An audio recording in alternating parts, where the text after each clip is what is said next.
Hello friends, welcome back to the my new video guys and my YouTube channel. Today guys we are going to talk about guys Realme phone guys sound and vibration setting guys one by one step by step guys I will show you. So in this video friends we will talk about how to on do not disturb mode and guys how can you use guys your do not disturb mode setting in your Realme phone. In this video I will show you guys. So before starting video friends, first of all go and subscribe the channel and click the bell icon. So when first of all open your phone setting to on guys your do not disturb mode, then guys scroll it. Hence you can see your Realme phone guys sound and vibration setting here. Guys click here. Guys do not disturb setting, friends tap here.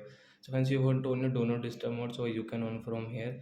After on guys you can see this notification and guys you can see this moon icon on your screen. So you do not disturb mode will on, your phone will not ring or vibrate except for alarm and timers.